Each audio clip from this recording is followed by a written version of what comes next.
Bonsoir à toutes et à tous. Je n'en doutais pas, ce serait plein. J'en suis ravie. Et je suis ravie d'accueillir ce soir sur la scène de la Maison de la Poésie Denis Podalides pour votre tout nouveau livre intitulé Célidan disparu, publié aux éditions Mercure de France. Célidan disparu, c'est un récit en kaléidoscope, même s'il y a une chronologie, mais c'est des histoires qu'on pourrait prendre comme ça et lire par morceaux, selon l'envie, selon l'humeur, qui racontent votre parcours à la fois d'homme et d'acteur. Et en se plongeant à la fois dans ces anecdotes de votre enfance, de votre adolescence, de votre vie d'adulte, on touche un peu du doigt, on effleure du doigt ce qui vous anime en tant qu'artiste, en tant que comédien, et puis peut-être aussi en tant qu'écrivain, parce que ça n'est évidemment pas la première fois que vous publiez un livre. Alors Denis Podalides, déjà première question avant de nous plonger un petit peu dans cette belle aventure. Qu'est-ce qui vous a donné envie de raconter à ce stade de votre vie, de votre carrière, de raconter ces morceaux de vie dans un livre? C'est la première idée était de saisir à travers des sensations très fugitives, très peu développées, des instants de vie passée et d'essayer à travers ces petits fragments qui pouvaient revenir, de réveiller d'autres souvenirs. C'était comme si je soulevais des petites pierres et que j'essayais de voir ce qu'il y a en dessous et puis ce qu'il y a encore en dessous. C'était une sorte de presque de jeu d'écriture. Et je me rappelle, un texte était venu comme ça, en souvenir d'un coucher de soleil sur l'île d'Oléron, où je passais beaucoup de vacances entre de 7 et 15 ans, 18 ans même. Et je me demandais pourquoi ce coucher de soleil-là, particulièrement, était resté dans ma mémoire. Qu'est-ce qu'il y avait derrière? Et puis j'avais commencé à écrire, et en écrivant, m'était revenue une scène familiale, qui est finalement dans le livre, et je l'ai mis de côté, j'ai mis ce texte de côté. Puis quelques temps plus tard, un autre texte est né comme ça, sans avoir absolument aucune idée d'aucun livre. Et puis ça a continué très, très doucement. Des souvenirs très anciens, je voulais des souvenirs très anciens, puis des choses beaucoup plus récentes, mais que j'avais en partie oubliées ou que j'avais négligées, parce que m'intéressait aussi la banalité du souvenir. J'avais aucune envie de raconter des histoires d'acteurs particulièrement, même si j'en raconte finalement, ou des histoires extraordinaires, flatteuses et brillantes, des moments comme ça de grands, de ces moments très lumineux qu'il peut y avoir dans une vie d'acteur. Mais au contraire, c'était plutôt des choses très ténues, très menues, qui m'intéressaient, un peu à la manière, c'est beaucoup plus tard que j'ai relu Ostinato de Louis-René Desforêts, et qui consacre à des instants d'enfance, d'une petite enfance dans une institution catholique extrêmement sévère, des fragments de vie ramassés dans des paragraphes très très denses, presque qui ont la dureté d'une pierre, et qui sont alors je me suis dit, dans l'absolu, c'est ça que j'aurais aimé faire, mais finalement, moi, j'écris aussi dans les marges de mon métier. Je n'écris, en fait, très rarement chez moi, même si j'aimerais pouvoir écrire chez moi, mais c'est plutôt les voyages, les tournages, les répétitions qui, m'offrant des moments de répit, me permettent d'écrire. Et donc j'écris vraiment de manière très fragmentaire, et puis dans le temps aussi, quelquefois, il se passe des semaines sans que je remette la main sur un texte. Donc voilà, et petit à petit, ça a créé un ensemble de textes, et j'anticipe peut-être sur des questions que vous auriez posées. Non, mais je me disais juste, vous disiez le choix des textes qui ne sont pas des anecdotes à caractère absolument exceptionnel, mais des fragments de vie. Et je me disais que c'est peut-être là que se cache cette vérité que cherche l'artiste et dont vous parlez d'ailleurs dans le livre, à un moment donné, cette quête de vérité à travers le théâtre, à travers le jeu. Et finalement, peut-être que cette vérité, elle transparaît justement dans des anecdotes qui, au premier abord, peuvent paraître un peu banal, mais qui finalement révèle énormément de choses. Et on le voit beaucoup dans l'enfance, où c'est peut-être là que c'est le plus révélateur. Vous commencez, enfin pas complètement, mais presque au début du livre, vous parlez de votre envie de créer un monde qui n'appartienne qu'à vous, une langue qui n'appartienne qu'à vous, et vous imaginez un pays. Alors je ne sais pas comment on prononce Péner. Péner, oui, oui. Et vous inventez ce pays et sa langue. Et étrangement, ça n'est pas du tout pour communiquer avec d'autres personnes. Vous êtes le seul détenteur de cette langue incongrue. Il y avait vraiment un désir, c'était d'être né ailleurs et d'être un étranger absolu. C'est-à-dire que où que je sois étranger. Ce qui est absurde parce que il y a un moment où on est ici. L'ailleurs étant ailleurs, là où on est, c'est ici. Mais non, moi, le fantasme, c'était que là où j'étais, c'était l'ailleurs. Et que je sois un étranger. C'était un désir, même pas vraiment justifié, d'ailleurs, je ne sais pas, ça me travaillait. J'adorais les histoires d'enfants perdus. On découvrait que, en fait, c'était... je ne sais pas, un petit Anglais qui avait été adopté et qui avait oublié même son propre passé. Donc j'ai fait même des jeux où je faisais croire à mon frère aîné que je n'étais pas moi-même et que j'avais été adopté, qu'on lui avait dit que Denis était mort et c'était moi qui avais pris sa place. J'adorais ça. Ces thèmes-là. Et donc, inventant un pays qui serait totalement ailleurs, je voulais aussi une langue d'ailleurs, donc même pas l'anglais que ma mère enseignait au lycée, et dont même enfant, j'avais évidemment quelques mots.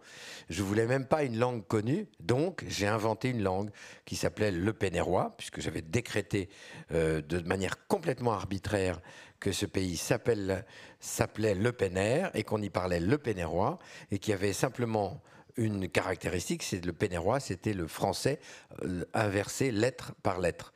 Ce qui fait que je suis Denis Podalides, ça se disait Elsius Sinet Sediladop. Et si vous vous exercez, vous pouvez vous-même donc parler. Dès maintenant, vous pouvez parler pénérois, ce qui demande un petit... D'ailleurs, nous allons choisir quelqu'un dans la salle. Parce que dès que les phrases deviennent un tout petit peu plus compliquées, c'est extrêmement éprouvant pour le cerveau. Et c'est qui a été un des grands problèmes pour moi, parce que j'ai essayé de développer comme ça cette langue. J'ai même écrit une grammaire, j'ai écrit une géographie, j'ai inventé toute une histoire à ce pays.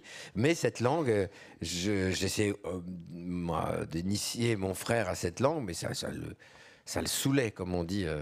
Et donc, c'est une langue qui est très vite devenue incommunicable, une langue pour moi, et qui n'avait absolument pas d'objet.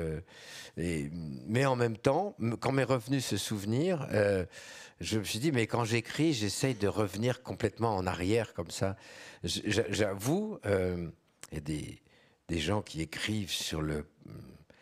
Je peux aussi écrire sur des choses qui se passent au présent, pas du tout des choses qui se passeront. Je suis totalement hermétique à la science-fiction ou même de petite envergure. Et en revanche, les choses les plus anciennes ou les choses passées me travaillent énormément. Pas par nostalgie, pas forcément pour essayer d'en établir la règle, essayer de savoir à travers ce que j'ai vécu. Qu'est-ce qui fait que j'agis aujourd'hui comme ça ? De m'expliquer. C'est des choses qu'on fait évidemment en psychanalyse. J'ai traversé tout ça. Mais sans doute, ça m'a donné le goût de ce type d'écriture. Mais c'est d'essayer de trouver une sorte de règle de vie. J'ai un écrivain fétiche très aimé là-dessus, qui est Michel Léris, dont je parle dans le livre. La règle du jeu étant une grande autobiographie pour moi, des plus belles autobiographies au XXe siècle. Et ma phrase va se perdre parce que je enchaînais. Parce que oui, chef. J'ai perdu le fil de ce que je voulais dire. Nous restons dans l'enfance. On voit à travers ça, évidemment, les enfants ont le goût du jeu et le goût du jeu des mots. Peut-être qu'il est encore un petit peu plus développé chez vous. Et vous portez un regard, puisque vous parlez du passé, sur vos jeux, un regard que j'ai trouvé particulièrement intéressant lorsque vous parlez de vos jeux de guerre. Parce que les jeux de guerre, en ce qui me concerne, en lisant ce chapitre, m'ont donné la sensation que, à travers ça, vous faisiez déjà un peu ce qu'est l'expérience du comédien, mais peut-être que c'est le propre de l'enfance, je ne sais pas, c'est-à-dire d'expérimenter quelque chose que l'on n'a jamais expérimenté uniquement à travers les émotions et l'imagination. Et vous racontez tout ce passage sur la guerre et sur les jeux que vous faites autour de ça. Est-ce que c'est ça que ça veut dire pour vous, ce témoignage, cette première sensation de vivre à travers un jeu une vérité? Alors il y a du jeu et puis il y a de l'histoire, parce que en fait ce texte est venu d'une impression, d'un étonnement. Mes enfants, qui sont encore petits, mon fils a 9 ans, ne joue pas du tout à la guerre, mais déteste les pistolets, déteste les coups de feu, même les épées, ça l'intéresse. Mais il fait de l'escrime, mais pas du tout en tant qu'arme, en tant vraiment que sport. Et je me suis rappelé que moi, je jouais au pistolet tout le temps, aux épées. Et il fallait que ça castagne, je tuais des gens, je les massacrais, je les écartelais, je les torturais. J'avais des action Joe, j'en avais presque une dizaine. C'était des personnages à qui je prêtais vie, effectivement. Alors là, vraiment... Aux morts, puisque... Oui, et je jouais aux morts, mon frère et moi... On a passé notre enfance à se tirer dessus quand même, avec des armes totalement fictives ou des armes mimées. Et j'étais étonné de me rendre compte que c'était aussi peu présent chez mon fils. Et je me dis, mais pourquoi moi j'ai été obsédé par ça? Alors je me suis rappelé quand même que quand j'étais enfant, la Seconde Guerre mondiale elle n'était pas loin. Je suis né en 63, donc c'était 18 ans après la fin de la guerre. Quand je vois aujourd'hui 18 ans après, pour moi, c'est hier. Et la guerre était... Et en fait, le texte aussi, il est venu de ça. C'était que la guerre était présente dans toutes les conversations. Ma grand-mère, qui avait vécu l'Exode, dont le mari était en captivité en Allemagne, dont l'immeuble familial avait été occupé. Donc l'occupation, le mot avait même un sens. J'entendais les bruits de bottes. Enfin, c'était comment un événement qui était déjà passé pour moi et qui me semblait même très très lointain était en fait travaillait le présent dans lequel je vivais. Et je vois qu'aujourd'hui, donc c'est ce type d'expérience que j'ai envie de raconter. Comment les jeux les plus anodins, qui m'amusaient follement, en fait, empruntaient à un climat. J'entendais beaucoup dire encore les Boches. J'avais moi-même, vis-à-vis de l'Allemagne, très amateur de football aussi, il y avait eu ce terrible match. L'Allemagne écrasait toujours les Français. Donc j'avais chevillé au corps la notion de guerre. C'est ça qui m'a... Le point de départ de ce texte, c'était ça. Vous avez une grand-mère qui était libraire. Et ce livre est aussi parcouru de votre passion pour la littérature et pour les livres. Seulement, vous racontez, en parlant de votre grand-mère et de votre maman, que leurs goûts littéraires ne sont pas forcément ceux qui vous... Ça m'a valu beaucoup de déboires dans ma propre famille, ce texte. C'est vrai? Ah oui, on me reproche d'avoir un peu entaché la mémoire de ma grand-mère. Non, mais je ne veux pas vous arrêter. Non, mais c'est l'occasion pour vous de vous expliquer. Parce que vous expliquez que les auteurs qui sont chers à son cœur ne vous semblent mineurs. Il n'empêche que dans ce texte, c'est aussi ce qui provoque en vous une certaine tendresse vis-à-vis de votre grand-mère. En fait, c'est un paradoxe, c'est-à-dire ma grand-mère m'a totalement initié, et en tant que libraire et en tant que femme cultivée, m'a initié à la littérature.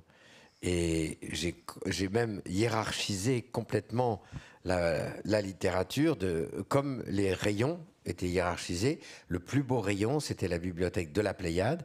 Et donc, très tôt, je me suis dit que voilà, cette collection-là, c'était le Panthéon, c'était le sommet. Tout en haut, il y a la Pléiade. Quand on est un écrivain de la Pléiade, on est un grand écrivain. Puis après, tout s'ordonne à partir de ça. Et c'est ma grand-mère qui m'a totalement initié à ça, qui m'a donné le nom des grands écrivains qu'il fallait lire. Alors, elle adorait Proust. Il y avait un culte pour Proust et un culte pour Claudel. Extrêmement personnel, très très fort, mais en discutant avec elle, donc j'ai passé vraiment une grande part. Elle habitait, nous habitions tous dans le même immeuble, mes parents au premier étage et ma grand-mère était au troisième. Et l'appartement, l'immeuble lui appartenait, la librairie lui appartenait. C'était la matriarche. C'était elle qui ordonnait toute la vie. C'était même une société ancienne. Non, ma mère a épousé mon frère un peu par révolte, pour ne pas épouser celui qu'on lui désignait. Et donc, ce que je voulais dire, c'est voilà, ma grand-mère nous élevait d'une certaine manière. Elle considérait aussi mes parents comme des enfants. Mon père était très jeune quand il a rencontré ma mère, était très très jeune quand il a eu ses 2 fils aînés. Et donc, ma grand-mère s'occupait d'eux, nous gardait très souvent. Et un jour, elle me dit que par-dessus tous ces écrivains dans lesquels moi je me jetais, et j'étais heureux de lire Dostoïevski, de lire Flaubert, de lire Sartre, de lire Paul Morand, que sais-je encore, Céline, Proust, etc. Elle me dit, par-dessus tout ça, lui qu'elle préférait, c'était Charles Morgan. Ah bon, Charles Morgan. Elle me dit, oui, oui, je les ai tous là. Je n'avais jamais entendu parler de cet écrivain. J'ai un peu lu, vaguement, et c'était à l'eau de rose. C'était complètement, ça me semblait du dernier, d'une mièvrerie totale. Et ma mère, je lis dans ce texte ma mère et ma grand-mère, qui aussi avait une bibliothèque qui était pleine de Shakespeare. Elle était professeure d'anglais, donc elle avait tout Shakespeare en anglais et en français. Elle avait Faulkner, sur lequel elle avait même écrit une partie de mémoire. Et qui pleurait en lisant, les 2 que je cite dans le livre, Robert Sabatier, Les Allumettes suédoises, et Roger Icor, Les Eaux mêlées. Elle me racontait, elle pleurait, et moi, en fait, elle me raconte, c'était alors, Les Allumettes suédoises, c'était l'histoire de Robert Sabatier, c'était autobiographique, et ça commence par la mort de sa mère, donc j'avais dû lire ça, et j'en étais très très ému. Mais après, lisant ça, je me disais, mais c'est quand même ces écrivains-là, ces lettres mortes, le texte s'appelle comme ça, parce que je me dis, c'est tellement curieux de par-dessus tout, par-dessus les Flaubert, les Balzac, Joyce, Faulkner, Shakespeare, on met Roger Icor et Sabatier et Charles Morgan. Et en fait, je m'étais dit, c'était aussi une façon, peut-être, pour ma mère et ma grand-mère, ayant ce goût particulier pour ces livres-là, il devait leur dire quelque chose à elles et à elles seules de leur vie secrète, de vie de jeune femme. Ma grand-mère a été mariée très jeune, elle ne voulait pas l'enfant, elle est tombée enceinte de ma mère. Des amours, en fait. Ma mère, je pense aussi, sa jeunesse était beaucoup plus compliquée que je ne le croyais à l'époque. Et en fait, c'était dans ces tout petits écrivains que résidait un secret, le secret de leur jeunesse, et que ce secret-là, il n'était pas dans Proust, il était dans Charles Morgan, sans doute ma grand-mère. Quand elle disait Charles Morgan, elle pensait à cette adolescence rêveuse, et c'est à ça qu'elle pensait. Donc en fait, dans ce texte, j'essaie de dire que, évidemment que je ne leur en veux pas, ma grand-mère, d'avoir préféré Charles Morgan à non, c'est le Flaubert. récit d'un étonnement et peut-être Voilà. d'une révélation concernant votre grand-mère et votre maman, Voilà, et cette donc, fameuse en fait, vie secrète que vous évoquez. Ça me rend, et ma mère et ma grand-mère, beaucoup plus intimes, beaucoup plus proches. Le fait est beaucoup plus fragile. Donc c'est pas, comme on cru une partie de ma famille, je ne mets pas en doute la culture de ma grand-mère.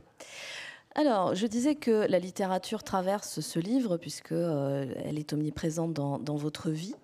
J'aimerais que vous nous expliquiez pourquoi Michel Strogoff est associé à l'onanisme dans ce livre. Rappelez-moi là. Michel Strogoff. Ah oui, oui, oui. Non. Il y a un passage sur votre adolescence. Qui s'appelle Vous racontez Perte séminale. Le titre séminale, était évocateur. absolument. Alors parlons-en. Écoutez, Parlons-en. alors je me livre entièrement. Je ne pensais pas que vous alliez y échapper quand même. Voilà. Non. Mais vous associez Michel Strogoff à cette période de votre vie. Oui, parce que je lisais ça à ce moment-là. C'est un roman que j'ai lu et relu. Donc, cette période délicate des 12, 13, 14, et où le corps change, on découvre l'intensité des désirs. Je lisais beaucoup Michel Strogoff et m'impressionnait le caractère héroïque du personnage. Et au même moment, dans la bibliothèque de mon père, il y avait une encyclopédie. Je crois que je dis que c'est une encyclopédie qui est. Je ne suis pas sûr que ce soit une encyclopédie qui est, rétrospectivement parlant. Bref. Et dedans, je tombe sur un article qui s'appelle Perte séminale. Ah. Je lis ça, et l'article explique que la masturbation engendre des maladies psychologiques, dégénératives, des maladies cérébrales, où on en meurt, où on en reste idiot. Et que, à plus ou moins brève échéance, on est absolument condamné. Et je lis ça pour argent comptant. Évidemment, je n'en parle strictement à personne. J'ai été terrorisé, ça a suscité une angoisse très très grande, vraiment très grande, et qui a été en fait la mère de... J'étais un adolescent et un adulte, même toujours maintenant, très très anxieux, et donc a suscité toute une gamme d'angoisses différentes, et ces pertes séminales interféraient tout le temps dans ma vie. Enfin, pour moi, c'était le secret du secret, c'était la chose, c'est lié à toutes les hontes familiales qu'on peut avoir sur ce sujet-là, les interdits, plus la religion, plus la honte, tout ça. Ce qui fait que je n'en parlais même pas à mon frère, je n'en parlais à personne. Mon père était pharmacien, et c'est très très tard que je lui en ai parlé, mais de façon tellement sibylline qu'il n'a rien compris quand j'ai évoqué le problème. Et un jour, plus tard, ayant eu d'autres angoisses, parce que finalement j'ai vu que... Oui, parce que en fait, dès que en classe, je me sentais en dessous du niveau, ou que je sentais que je faisais une mauvaise blague, ou que je n'avais pas compris un problème de mathématiques, je me disais, voilà, c'est les pertes séminales. Ça y est, ça me travaille, où on en meurt. Et je me rappelle cette phrase, où on en meurt, où on en reste idiot. Je dis, je ne suis pas mort. Donc je suis idiot. Voilà. Et je croyais vraiment à donc je faisais un peu des quiz à mon frère pour savoir si je perdais pas mes facultés. Bref, tout ça passe quand même. Je reste vivant, pas complètement idiot. Et un jour, chez un médecin que j'allais voir pour d'autres angoisses, je vois l'encyclopédie en question, et je lui avais demandé, il avait souri, et donc c'est la fin du texte, et dans le cabinet de cet autre médecin, c'est pour dire que les pathologies comme ça me travaillaient, et effectivement, ça interférait beaucoup dans mes lectures. Vous évoquez l'importance des mentors dans votre vie. Il y a un passage qui s'appelle comme ça. Vous y mentionnez l'importance de la fraternité et des amis, d'abord, avant de commencer à évoquer aussi les figures d'écrivains ou d'artistes qui vous ont marqué, ou qui vous ont vraiment apporté quelque chose dans la construction de votre identité, à la fois, comme je le disais, d'homme et d'artiste. Mais d'abord, vous évoquez l'importance de l'amitié et de la fraternité. Est-ce que c'est quelque chose qui est totalement constitutif de votre identité, de votre vie, cette idée que les frères et les amis, c'est extrêmement important? Je suis fait de ça. Je suis fait d'une fraternité extrêmement étroite avec mon frère aîné Bruno. Je n'ai aucun souvenir pratiquement seul, où je suis seul dans le souvenir. Dans la petite enfance, il faut vraiment peut-être des moments à l'école, et encore, très très vite, il est là. Tout est orienté Nous sommes dans la même chambre et constamment nos jeux sont partagés. Et nos parents, c'est toujours Bruno et Denis, ça fait un seul nom pratiquement. Donc je sais que je suis fait de ça et que je suis complètement en miroir de mon frère et que j'éprouve aussi à l'adolescence, au moment où lui entre vraiment dans l'adolescence et moi suis encore dans l'enfance, une séparation cruelle qui qui me met à mal. Et les amis, à ce moment-là, prennent le relais. Et des amis deviennent, dès que j'ai un meilleur ami, je change de couleur complètement. Je prends les couleurs de cet ami, je prends la voix de cet ami, le langage de cet ami, les vêtements. Tous mes centres d'intérêt sont en fait les siens. Et j'ai le sentiment de n'avoir absolument plus aucun personnalité propre. C'est quelque chose qui... je me rappelle qu'on me disait beaucoup, j'étais très influençable. Je vois ça comme un grand défaut, et en même temps, je ne peux pas m'empêcher. Mais ce que je fais, c'est que j'ai différents amis.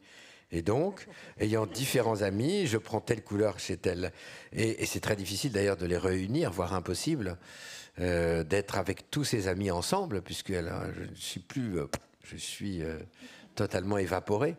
Et mon frère, qui est un peu une sorte de mentor absolu. Et puis ensuite, c'est comme ça que ça a commencé très tôt dans l'enfance, le fait d'avoir une sorte de... Je m'élisais un chef et c'est pas que j'étais entièrement soumis, mais c'est que Vous êtes un caméléon ? Oui, c'est ça. J'avais un extrême plaisir à entrer dans son monde, en fait. Ça rejoint le thème de l'ailleurs, en fait. Quand j'arrivais chez quelqu'un, j'étais ailleurs, j'étais bien. J'étais heureux de ne pas retrouver mon propre monde. Et donc voilà, j'ai voulu faire le portrait d'un de ses mentors, qui était un ami très proche, c'est vraiment l'adolescence, là, et qui chantait, qui avait une très très belle voix, qui était extrêmement séduisant, et qui était pour moi un modèle de comportement dans la vie. Il n'avait pas une scolarité très heureuse, c'était pourtant un garçon immensément intelligent, très très fin, très, très poète, il écrivait des très belles chansons, mais l'école n'était pas son domaine, et moi l'école était mon domaine, et donc ça nous a écartés, et j'ai compris plus tard qu'il avait traversé une grande dépression au moment où il avait quitté l'école. Donc voilà, lui, et en écrivant le texte, je savais, d'ailleurs il l'a lu en découvrant le livre, je crois qu'il ne savait pas à quel point il avait compté pour moi. Moi, il me voyait comme quelqu'un qui réussissait très bien à l'école, qui avait une sorte de destin tracé. Je me destinais à être enseignant.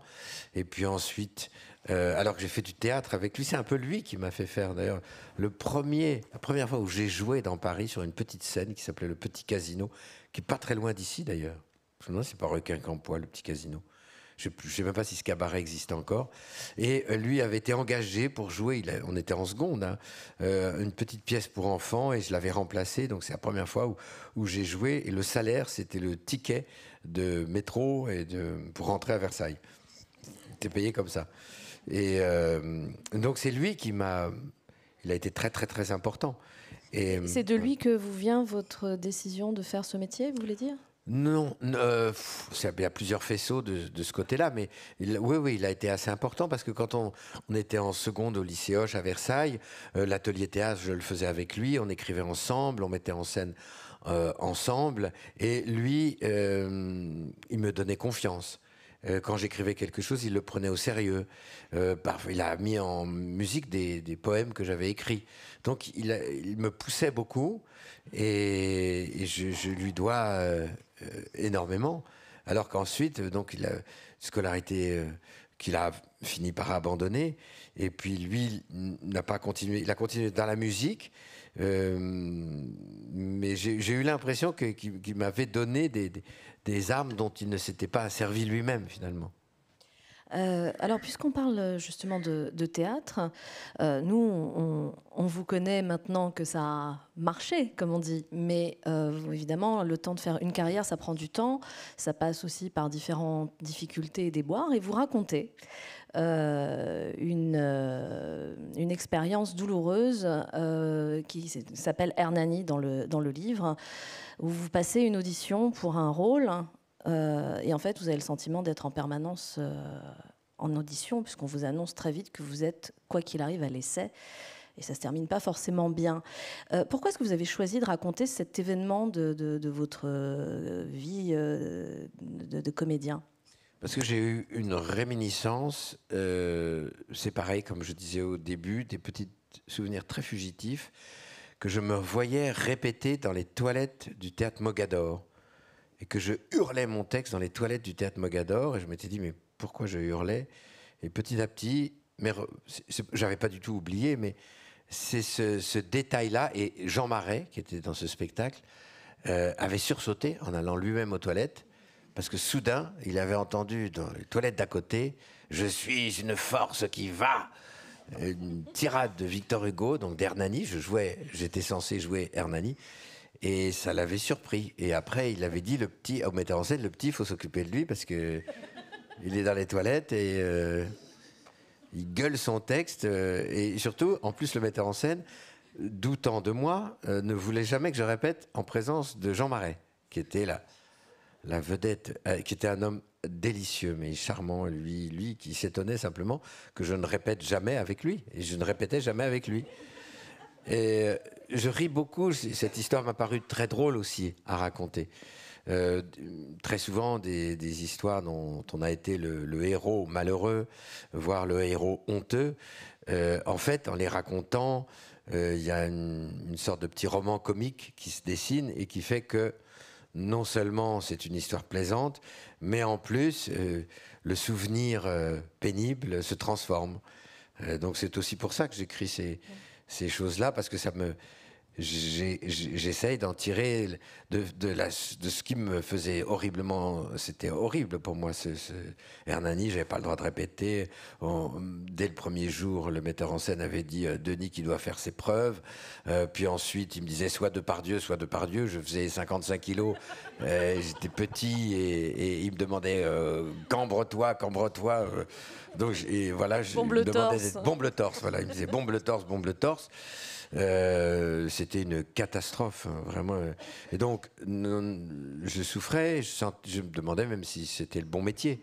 Donc et puis finalement, il m'a expliqué qu'il fallait que j'arrête, qu'il allait prendre un vrai Hernani, et que il me conseillait de raconter que j'avais une méningite, ce qui fait que je me suis mis complètement en réserve, que je n'ai même plus appelé mes copains acteurs.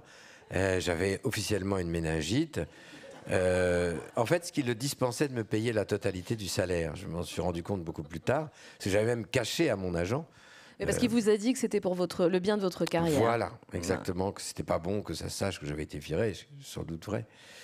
Et donc voilà, j'ai mis beaucoup de temps à me remettre de cet échec. Hein. Pour moi, c'était un échec redoutable. Je me suis réinscrit en maîtrise de philosophie à ce moment-là. Je me suis rendu compte aussi que j'avais perdu pied du côté de la philosophie, que j'avais perdu l'habitude de prendre des notes en fac, que je suivais un cours sur 2 quasiment. Vous êtes retrouvé dans un no man's land, en fait. Ah oui, j'étais donc profondément, vraiment dépité à ce moment-là. Et il a fallu la rencontre avec Christian Rist, metteur en scène avec qui j'ai beaucoup travaillé, qui finalement qui donne le titre à ce livre, qui m'a un peu conseillé par Jean-Pierre Vincent. Quand j'avais appris ça, j'étais follement heureux, parce que Jean-Pierre Vincent, j'avais toujours attendu qu'il me distribue à la sortie du conservatoire, et puis ça ne s'est pas passé.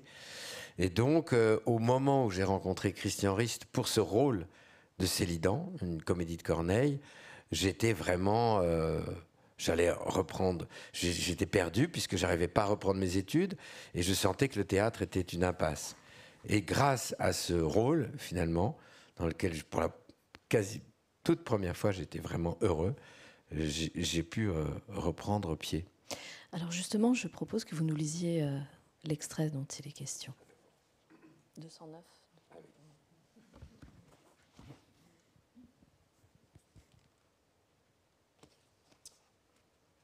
Je me mets là.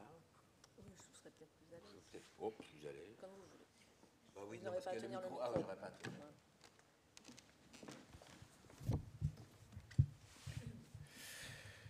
Alors, je rappelle la chose, je dois auditionner pour Christian Rist, metteur en scène assez en vue dans les fin des années 80, années 90, et qui remet en scène une pièce de Corneille qui s'appelle La Veuve, et qui l'année d'avant a eu un très grand succès au théâtre de l'Athénée, et il cherche un jeune acteur pour remplacer Jean-François Sivadier, qui est le grand metteur en scène qu'on connaît et qui avait joué précédemment ce rôle de Célidan.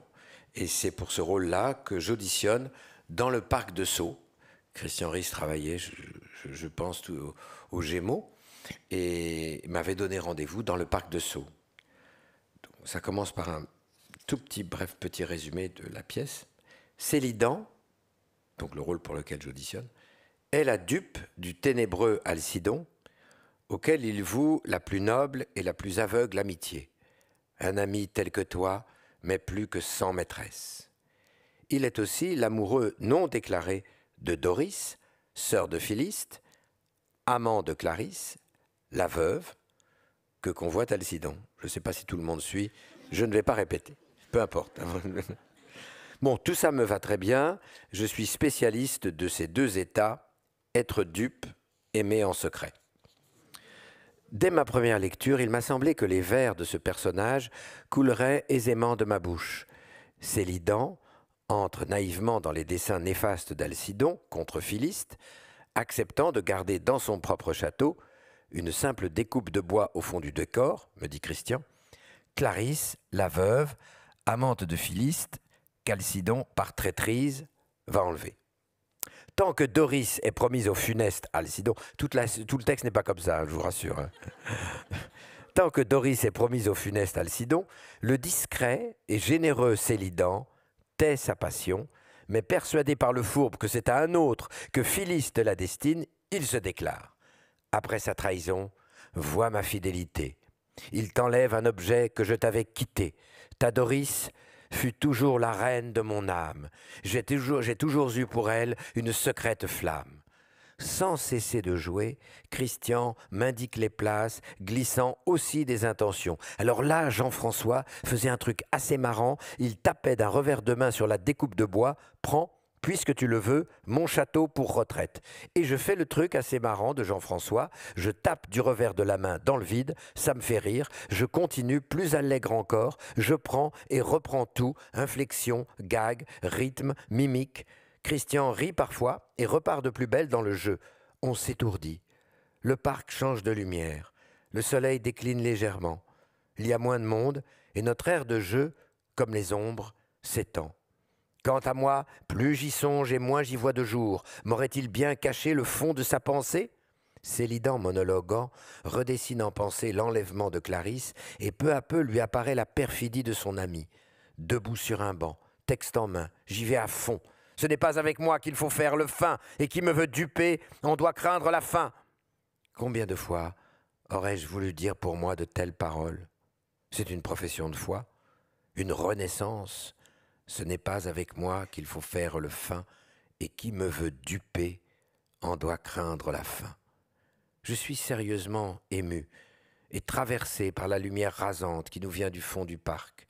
Quand il joue la nourrice, complice d'Alcidon avec laquelle l'infâme a tramé ses forfaits, et que Célidan démasque en se révélant plus rusé que la vieille fourbe, Christian se fait sorcière de conte, roule des yeux, grince de tout son corps et glapit d'une voix de fiel et d'aigreur qui doit s'entendre jusqu'aux grilles du château. Nous échangeons les mots du texte à une vitesse vertigineuse. J'ai à peine le temps de m'étonner qu'il sache tout si parfaitement. Je l'étreins, le moleste, le jette à terre, le frappe de ma petite brochure. Ta maîtresse en colère jure que tes forfaits recevront leur salaire. Dans la poussière, la nourrice geint douloureusement. J'ai pitié des malheurs qui te viennent presser, lui dis-je après un moment indécis. Je prends mon temps, marche alentour, considère les allées qui se vident, envahis de plaisir et de peine, les deux ne se contredisant pas. Christian me regarde pitoyablement. Nourrice, fais chez moi, si tu veux, ta retraite, autant qu'en lieu du monde elle y sera secrète. Je me mets au sol, et nous restons l'un près de l'autre, intimes. Une étrange pitié me monte dans la gorge. J'éprouve une multitude de sensations inédites. Il y a un au-delà du rôle où les sentiments sont vrais, immenses, et le jeu, ses règles, son abstraction, sa convention, presque abolie. Je prends ton innocence en ma protection.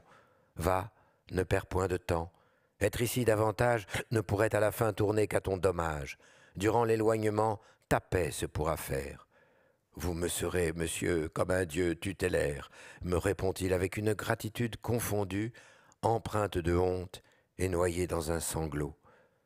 Les jeux avec mon frère, que nous étirions le soir, bravant l'heure qui nous avait été fixée pour venir à table, n'étaient pas d'une autre nature. On s'y donnait à fond, sans recul ni sens critique, et je n'en reviens pas que Christian Rist, sans que nous nous connaissions, se livre avec autant d'enfantine insouciance pour une simple audition.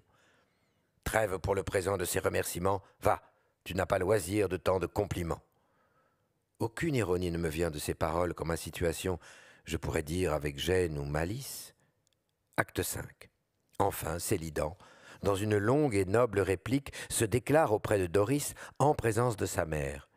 Christian me demande de me contenir timidement, d'être tout au long des 15 premiers vers un jeune prétendant des plus réservés et des plus distingués.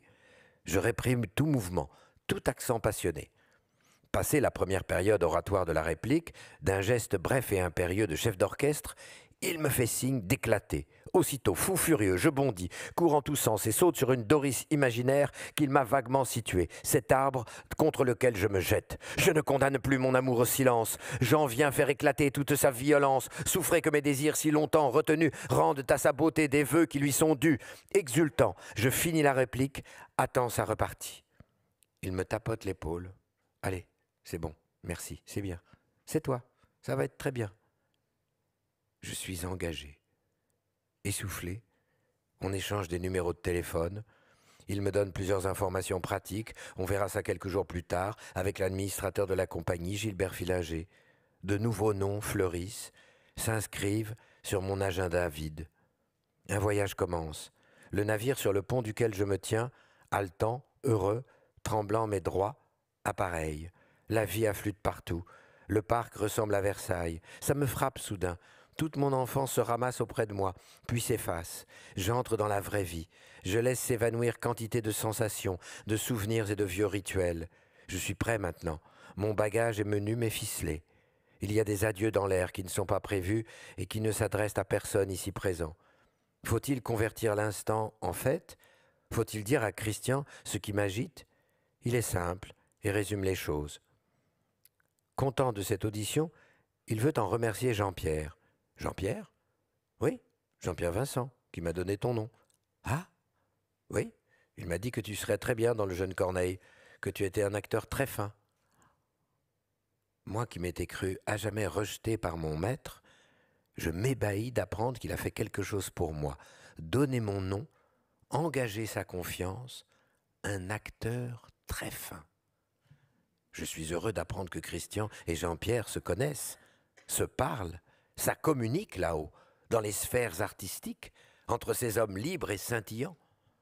Jamais je ne suis revenu au parc de Sceaux sans rechercher le coin, le banc sur lequel j'étais monté pour ne plus condamner mon amour au silence. Je ne suis jamais sûr de retrouver l'endroit.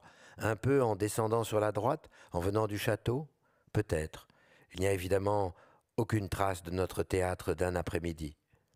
Si ce souvenir est resté si cher dans cette tendre lumière, c'est aussi grâce à ce qui s'en est suivi, la pièce de Corneille elle-même et le rôle de Célidan que je ne jouais jamais qu'avec une pleine innocence, une pleine insouciance jointe à une authentique sérénité, m'y retrouvant toujours, avec le rare sentiment que c'était fait pour moi et que je m'y exprimais tout entier.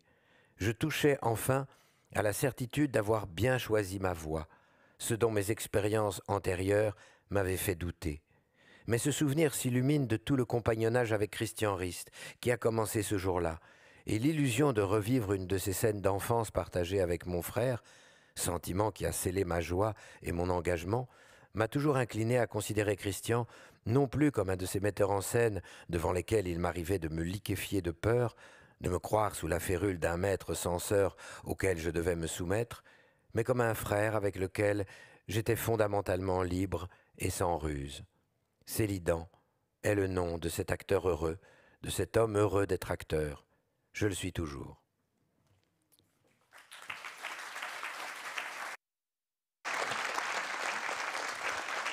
Merci beaucoup pour cette lecture de Nipodalides qui, effectivement, est un des moments les plus lumineux de ce livre.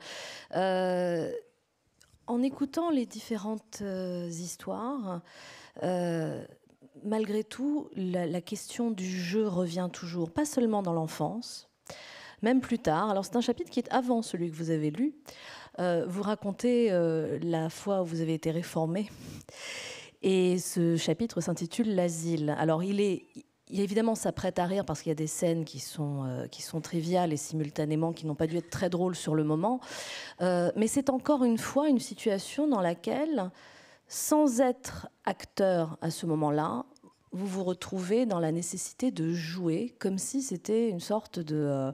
alors, fatalité, ce serait négatif, mais une sorte de mission permanente que vous avez depuis que vous êtes tout petit, en toutes circonstances, de devoir jouer un rôle, que ce soit parce que vous imitez vos camarades, que ce soit parce que vous jouez en tant qu'enfant, que ce soit parce que vous allez être réformé, et vous passez une nuit ou deux, je ne sais plus, dans un asile. Ça, 40, je ne sais plus combien de temps, entre 36 et 48 heures. Ben, c'était une époque révolue, où on faisait son service militaire, et comme tous les apprentis acteurs, il était convenait de se faire réformer. Alors, ce que je n'avais pas fait aux 3 jours, pour ceux qui ont connu, les 3 jours étaient 3 jours de préparatoire à la vie militaire, où on était déclaré apte ou inapte au service militaire. J'avais été déclaré apte, puisque je n'avais rien simulé, ne sachant pas du tout que 2 années après, j'allais être au conservatoire d'art dramatique. Étant au conservatoire, je me dis, au moment où se profilait mon incorporation, je me dis que c'est pas possible, je ne peux pas. Et donc, je fais un peu des pieds et des mains pour, ayant été apte, c'était plus difficile. Donc, je vais à la caserne à Versailles et j'obtiens quand même un rendez-vous par un ami que j'avais croisé avec un psychiatre qui me fait tout un dossier bidon, mais un petit dossier comme ça de réforme. Je renvoie ça à la caserne d'Artois à Versailles. Et là, le jour de mon incorporation, je suis orienté à l'hôpital Percy à Clamart. Et arrivé à cet hôpital Percy, on me dit que je dois passer devant un psychiatre et que mon dossier était assez conséquent. Enfin, conséquent, le médecin m'avait bien... parce qu'il fallait être P4, il fallait être réformé P4. En dessous de P4, si on était P3, on était apte. P4, on ne l'était plus. Donc il fallait quand même, fallait faire un peu le guignol quand même pour faire le fou. Et donc comme tous mes camarades, on faisait tout ça. On se faisait 4 nuits blanches de suite, on se bourrait de café, de guronzan. On était dans des états seconds, ce qui fait qu'on n'avait même plus besoin de simuler, parce qu'on arrivait avec des têtes... il y a peut-être dans la salle qui ont fait ça et qui ont connu ça. Et donc, j'étais relativement confiant, relativement sûr de moi. Et puis l'entretien, le psychiatre, je vois qu'il s'en fout complètement, il ne va pas me forcer. J'explique. Alors, j'étais même très heureux, j'avais donné c'était en pleine époque du sida. Et alors, je disais que j'étais en pleine dépression parce que... voilà, et il me demande est-ce que vous avez des amis, et j'avais répondu non, que des partenaires. Alors, je suis très fier de ma réponse et je voyais que l'œil, je me disais ils vont pas me prendre parce qu'ils doivent penser que je suis déjà contaminé.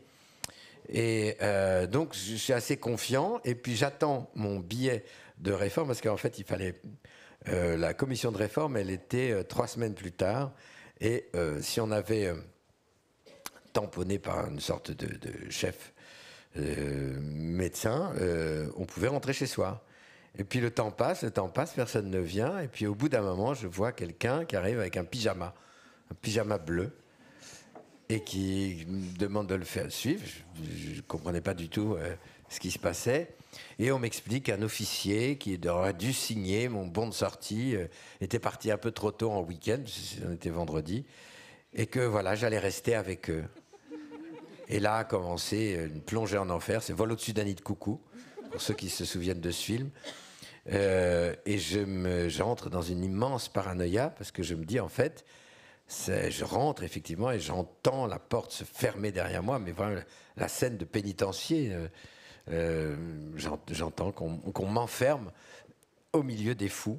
Et donc voilà, passe 48 heures là. Mais effectivement, c'est un rôle, puisque c'est le rôle du fou. C'est un rôle. Et dans lequel je... Et vous pensez à Hamlet, à un moment donné, vous dites, vous pensez à Hamlet. C'est toujours Hamlet, fait-il semblant d'être fou ou est-il vraiment fou? Est-ce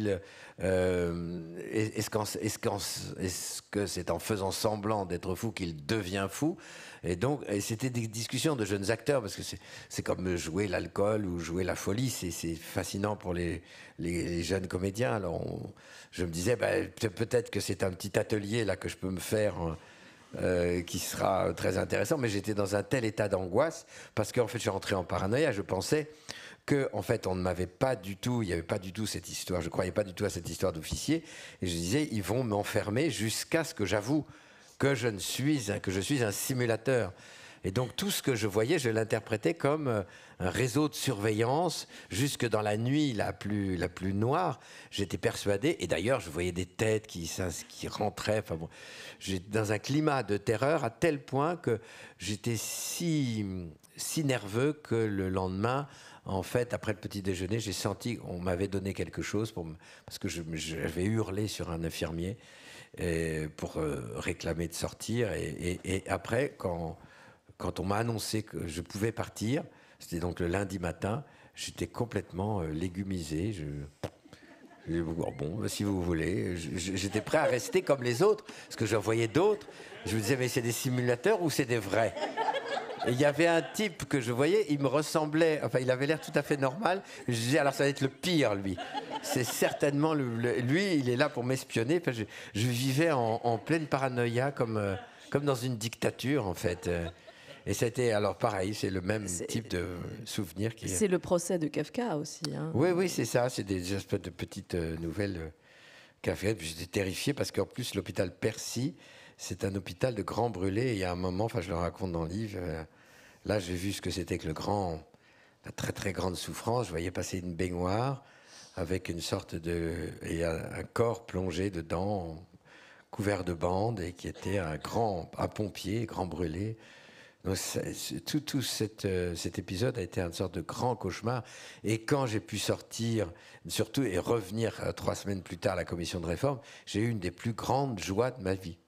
Donc, quand même, ça débouche sur vous avez évoqué tout à l'heure le sentiment de honte qui, avec le recul des années, devient presque un souvenir agréable, en tout cas drôle. Et ce sentiment de honte, on le retrouve dans plusieurs de vos histoires. Est-ce que c'est un sentiment qui trouve sa source dans celui de ne pas être tout à fait à sa place? Vous dites dans le texte sur Célidan que ça y est, vous êtes entré dans la vie, c'est-à-dire au moment où vous vous sentez comédien. Est-ce que ça relève, pardonnez-moi si je fais un peu de psychologie de comptoir, mais ça relève un peu du sentiment de ne pas être totalement à sa place quand on n'est pas dans le jeu d'acteur, dans l'expression d'un texte? Oui, ce sentiment de ne pas être tout à fait à ma place, ou de ne pas avoir trouvé la bonne, de ne pas être dans cet ailleurs dont je rêvais, me donnait cet inconfort permanent. Et ça, c'est sûr. Et être sur scène, ça résolvait en partie cette question. Sauf que parfois, plusieurs de ces expériences sur scène aussi me faisaient dire que là non plus, c'était pas tout à fait jusqu'à ce rôle de Célidan. Mais c'était une des grandes. Mais je pense qu'il y a il doit y avoir aussi des raisons tout à fait sociologiques quand on grandit dans une ville comme Versailles, avec une assise comme ça de très ancienne, une vie sociale très réglementée, dans un quartier où les gens étaient vraiment comme des Versaillais de toujours, quoi. Ça remontait au 19e siècle. Une inertie très très grande, en même temps un très grand calme, j'ai l'impression d'avoir vécu une enfance au calme à l'entrée du Trianon. J'allais faire du vélo dans ces grandes allées. Je rêvais aussi à tout ce passé Louis XIVien, ce XVIIe siècle, dont je lisais évidemment les textes, Racine, Corneille, Molière. Donc tout ça avait une force anesthésiante, rassurante sur un certain plan, mais c'était l'anesthésie qui permettait de rassurer. Et quand je me disais, mais bon, il faut que j'entre un peu plus dans la vie, il faut que j'aille, entrer dans la vie, c'était aller à Paris aussi, tout bêtement, et sortir un peu de moi, aller au devant des autres, pas rester dans des cafés, je supportais pas ça. J'ai beaucoup de mal à rester longtemps dans un café. Je me suis senti souvent piégé, en fait, en étant dans un café. Et donc, une très, très grande aspiration, comme ça, un peu idéaliste, très abstraite, et qui fait que j'avais beaucoup de mal, ayant comme ça des désirs très, très abstraits. Évidemment, c'est très dur de les réaliser, parce que, à cause de cette abstraction. Donc, l'écriture, d'ailleurs, était une façon aussi de répondre, l'écriture de poèmes, l'écriture de pièces de théâtre, de fictions diverses, qui étaient, en fait, d'ailleurs, j'écrivais pas vraiment, je jouais le rôle, c'était encore un rôle, je jouais le rôle de l'écrivain. Je me voyais comme un écrivain qui faisait du théâtre. J'avais écrit à Jean-Louis Barrault, d'ailleurs, dans ce sens-là. Donc, j'attendais quand même quelque chose de fondamental dont je ne me donnais pas les vrais moyens pour y arriver, si je peux dire. Le livre, au tout début du livre, vous parlez de votre mère et vous terminez le livre avec un texte sur votre mère. Est-ce que vous savez pourquoi ? C'est venu assez tard dans la composition du livre parce que j'avais un ensemble de textes. Et puis je suis allé en tournage dans le Morbihan, tout près de Quimper, en dessous de Quimper, à Begmeil. Tourner un film qui sortira en petite bande-annonce, La Grande Magie, un film auquel je suis extrêmement attaché, qui est inspiré d'une pièce que j'ai jouée à la Comédie Française, La Grande Magie d'Eduardo de Filippo. Et Noémie Lvovsky m'a proposé de reprendre ce rôle et de faire ce film avec elle, qui est devenu aussi une comédie musicale, qui m'a fait. Et donc nous avons tourné en partie à Begmeil. Et là, Begmeil est très près d'un des petits villages où je suis allé en vacances avec mes parents. Un petit village qui s'appelle Loménaire. Et je me suis rappelé que dans mon invention du Pénère, le mot Loménaire avait probablement joué un rôle. Et d'ailleurs, tant et si bien qu'il n'y a pas très longtemps, une femme m'a écrit une lettre me disant « Mais vous savez, le Pénère, ça existe. C'est un lieu-dit breton qui est tout à fait dans ce coin-là. » Donc c'est très étonnant parce que quand j'ai fini le livre, donc pendant ce tournage très heureux, près de ce Begmeil qui était près de Loménaire, écrivant à ce moment-là cette histoire du Pénère, je ne savais pas du tout que le Pénère, j'étais à côté, en fait. C'est un seul lieu-dit. Alors pour moi, le Pénère désignait l'ailleurs de l'ailleurs, l'ailleurs impossible. Et en fait, j'y étais. Mais ça, je ne le raconte pas dans le livre, parce que je ne l'ai su qu'il y a 2 mois. Alors, je me dis, faudrait que j'écrive la suite. Et donc, ce tournage était très foisonnant, très, très heureux, avec des acteurs qui me sont très chers, comme Judith Chemla, Sergi Lopez, Noémie, Michal Esco, Laurent Stocker, qui sont tous dans le film. Donc, je retrouvais comme ça une fratrie très, très, très joyeuse. Et donc, j'ai décidé d'enserrer le livre par un chapitre au début qui raconterait aussi, qui préparait la dernière scène qui serait sur une plage de Begmeil. Et là, ma mère a comme surgi, en fait, alors qu'elle traverse beaucoup de textes, mais c'est comme mon frère disparu, traverse quasiment tous les textes sans être lui-même l'objet visé. Encore que je ne sais pas tout à fait si c'est pas totalement l'objet visé, mais de même que ma mère, parce que ma mère maintenant a une forme de dégénérescence cérébrale qui fait qu'elle le reconnaît très bien, mais elle est un peu en dehors de la vie. Et donc je sens que je disparais de sa mémoire. Et alors sentant ça, j'ai convoqué presque de manière compulsive des souvenirs. et des souvenirs liés à ce petit village de Loménaire, liés aussi d'ailleurs à Begmey où on était allé avec mon parrain. Et ma mère est devenue comme ça, in fine, un personnage très important qui ouvrait avec notamment un motif de la nage indienne. Ça, c'était mon éditrice Isabelle Gallimard qui m'avait dit que le premier chapitre se terminait de façon un peu noire. Et je trouvais qu'il avait tout à fait raison. Et m'est revenue cette image de ma mère nageant, la nage indienne, que je croyais être une nage, j'allais dire une danse, mais nager que par elle, parce que je n'ai plus jamais vu après. Je ne sais pas si c'est une danse qui se pratique encore beaucoup. Je suis sûrement qu'il y a des gens qui connaissent la nage indienne, mais pour moi, c'était la nage de ma mère. Et parce qu'elle faisait un grand geste comme ça, et on nage comme ça. Et alors, c'était comme un signe. Il y en a qui l'appellent la nage du semi-broching, mais ça existe. Oui, pour pas. Et donc, ce geste-là, elle passait comme ça très lentement à 20 mètres du rivage, et ce grand signe qu'on recevait pour nous, qui était comme à la fois un signe, puis je revois un peu comme un adieu.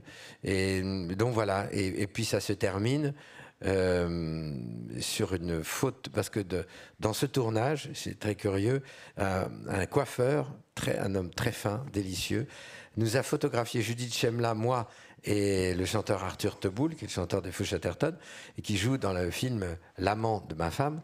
On est pris en photo. Le film se passe dans les années 20.